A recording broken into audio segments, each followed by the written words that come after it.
Assalomu alaykum aziz do'stlar, sizlar bilan Abdulaziz. Demak, bugungi videoroligimizda ajoyib shunaqa checkbox style qilamiz. Ko'rib turganingizdek, bu juda ham chiroyli chiqqan. Xo'p, endi hammaga har xil. Bilmadim sizga qanday? Menga yoqdi. Sizlarga ham yoqadigan umid qilaman. Demak, videoni uzoq cho'zmasdan qani davom etamiz. Demak, bizda index HTML va style CSS bor. HTMLda shu HTMLning fundamentiklari, title'ga checkbox style, link orqali style CSS uladik. Style CSSda hali hech narsa yo'q do'stlar. Demak, ko'p cho'zmasdan boshlaymiz. Birinchi input yaratamiz oddiygina. Inputga type checkbox deymiz. O'tib ko'ramiz endi. Endi o'tib ko'ramiz. Refresh bossak, mana do'stlar chiqdi bizning checkboximiz. Endi bitta shunga style beramiz. Style CSS ga o'tamiz va birinchi body deymiz. Display flags, justify content center, align item center. Demak, tushuntirib kelsam, display flags va elementlarni shu bitta qatorga joylash uchun ishlatiladi. Justify content center esa elementni xuddi shunaqasi eniga o'rtaga oladi. Align item center esa bo'yiga o'rtaga oladi. Bizning elementimiz esa hozir o'rtaga turadi. Вот, mana. Demak, element o'rtaga turishda albatta ozgina xatolik bor, chunki bizda minimum height bermadik. Ya'ni 100 VH bo'lsin. Chunki nimaga? Biz bodyni vizini 100% o'zi avtomatik turibdi, lekin height'i 100% emas. Height'i shu elementni heightiga qarab bu ham height oladi. Misol uchun ko'radigan bo'lsak, prosmotrni kod qilamiz va bodyni olamiz. Mana do'stlar, HTML va body. Bodyni height'ini ko'radigan bo'lsak, mana 19 bo'lib turibdi. Ya'ni vizi 1298 ga 19. Demak, tushunib oldikki, bizda bodyimiz qachonki har doim elementga qarab vizini aniqlar ekan. Biz bunga minimum height 100 VH berdik. Demak, ko'radigan bo'lsak, o'rtada turibdi kontentimiz. Endi keyin qiladigan ishimiz checkboxga olamiz. Ya'ni demak, input deymiz. Inputni type teng bo'lsa checkboxga. Checkbox type nima? Type bu mana bu yerda ko'rib turibmiz, type checkbox turibdi.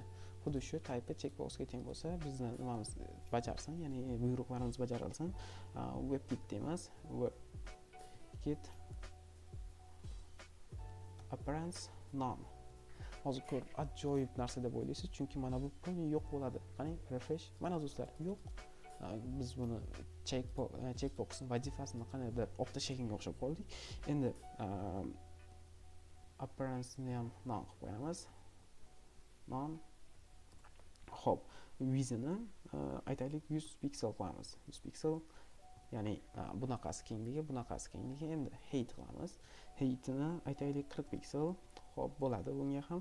Endi height nima? Height bu elementning bunaqasi joyi, ya'ni buni element deb olsak, bu vizi hozir bu egallagan joyi, bunisi esa height. Menimcha buni albatta mendan yaxshi bilsangiz kerak. Endi border beramiz. Border nima? Border bu elementning, ya'ni mana buni element deb olsak, button deb olsak, bu chekkasidagi mana borderlari bor. Xo'p, buni yo'q ekan, lekin to'g'risi uzr. Xo'p, qayerda bor desak ekan. Hozir ko'ramiz. Undan ko'ra border bu chekkasidagi chegarasi deb oling. 2 piksel bo'lsin, ya'ni qalinligi 2 piksel. Qanaqa stilda bo'lsa, solid, ya'ni chiziqcha stilda bor. Bizda chiziqcha yoki uzuk chiziqcha yoki to'lqinsimon xuddi shunga o'xshagan stillar bor. Keyingi darsimizda albatta shularni ham aytib ketaman, agar kommentariyga yozib qoldirsangiz. Buni 9 qilamiz va o'tib tekshiramiz endi. Refresh. Mana do'stlar, ko'rib turibsiz, bizda hozir border chiqdi, chunki background color berilmagan. Faqat borderda o'zi vizi 100 piksel, heighti 40 piksel. Endi keyin qiladigan ishimiz bizda outline none degan narsa bor. Ya'ni uni nima deb bo'lsa ekan, outline none. Yo'q, none. Demak, bizda ishlamadi. Sizlarga tushuntiraman hozir outline none nimaligini, chunki checkbox o'zi outline yo'q edi. Demak, tushuntiraman. Ya'ni input deymiz. Input type text true bo'lsin.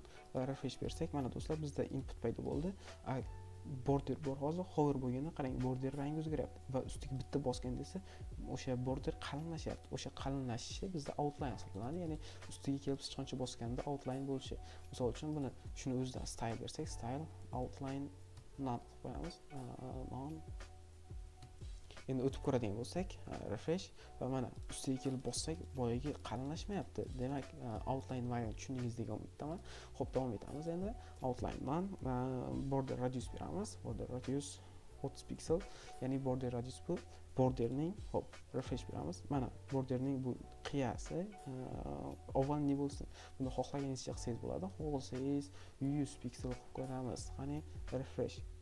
Va o'zgarmadi, lekin chunki buni bor imkoniyati 30% ekan. Bu vis haytini biz berganmiz, chunki mana vis haytiga qarab bu ham border radius beriladi. Shuni inobatga oling. Vis hayt ishtirok etadi har doim. Xo'p, endi transition beramiz, ya'ni biron bir hodisa bo'lganda qandaydir animatsiyani necha sekund davom etishi 0.3 sekund bo'lsin. Xohlasak buni 0 ni olib tashlab yozsak bo'ladi. Bu ham albatta qabul qilinadi. Endi bizda hech narsa sodir bo'lmagan hali. Hammasi o'z-o'ziday turibdi. Demak, endi keyin qiladigan ishimiz buni olib olamiz. Input type checkboxni olib joylaymiz. Va hozir shu joyda biz bunga ayrim narsa berkitsak, demak, input deb bitta div ochib qo'yaylik. Classli input, classli div va bu joyga copy qilib qo'ysak, shunda sal mantiqqa to'g'riroq bo'ladi. Refresh. Demak, hech narsa o'zgarmaydi bizda, lekin xo'p, endi before deymiz, ya'ni oldin content yoziladi bunga. Content ustiga qo'yamiz. Xohlasak biron bir son yozib qo'yishimiz mumkin. Va ko'radigan bo'lsak, mana bu joyda chiqdi. Bu bizga lekin son shart emas. Position absolute beramiz. Ya'ni elementdan chiqib olsin. Top 6 piksel, left 7 piksel bo'lsin. Ya'ni tepadan 6 piksel, chapdan 7 piksel tashlasin. Va width beramiz 34 piksel, height beramiz. Bu ham 34 piksel. Keyingi qiladigan ishimiz background color beraylik. Ko'rib olsak, buni background color orqali refresh. Do'stlar, bu joyga o'tib ketdi avtomatik. Demak, shuni yo'q qilamiz. Keling, position absolute emas, position relative beramiz. Relative va refresh. So'ng display black beriladi. Refresh. Mana do'stlar, bu joyda turibdi. Endi border radius beramiz, ya'ni ovalliroq bo'lsin. 50% qiladigan bo'lsak, bizda yum-yumaloq holatga keladi. Keling, shuni topni 1 piksel qilamiz va leftni ham 1 piksel qilamiz. Olib tashlab 1 piksel. Mana refresh berib ko'ramiz. Mana do'stlar, endi joylashdi, to'g'ri bo'lib. Keling, shu kattalashtirib olaylik. Sal ko'rinishga qiyin bo'lyapti. Mana endi keyin qiladigan ishimiz border radius berildi va background ham berildi. Transition beramiz, ya'ni animatsiya bo'lganda necha sekund davom etsin? 0.3 sekund davom etsin va is holatda bo'lsin. Endi keyin qiladigan ishimiz, biz tepaga chiqamiz va input type checkboxni olamiz. Hop, keling, mana shuni olaylik. Olamiz va joylaymiz. Ctrl V. Shunda checkboxda mana bu joyga checkcat degan narsa qo'yamiz. Checkcat. Ya'ni nima bo'lganda, kelib turib ustiga bosilganda nima hosil bo'lsin. Keling, hozir type inputga mana bu cursor pointer desak, ya'ni cursor pointer nima?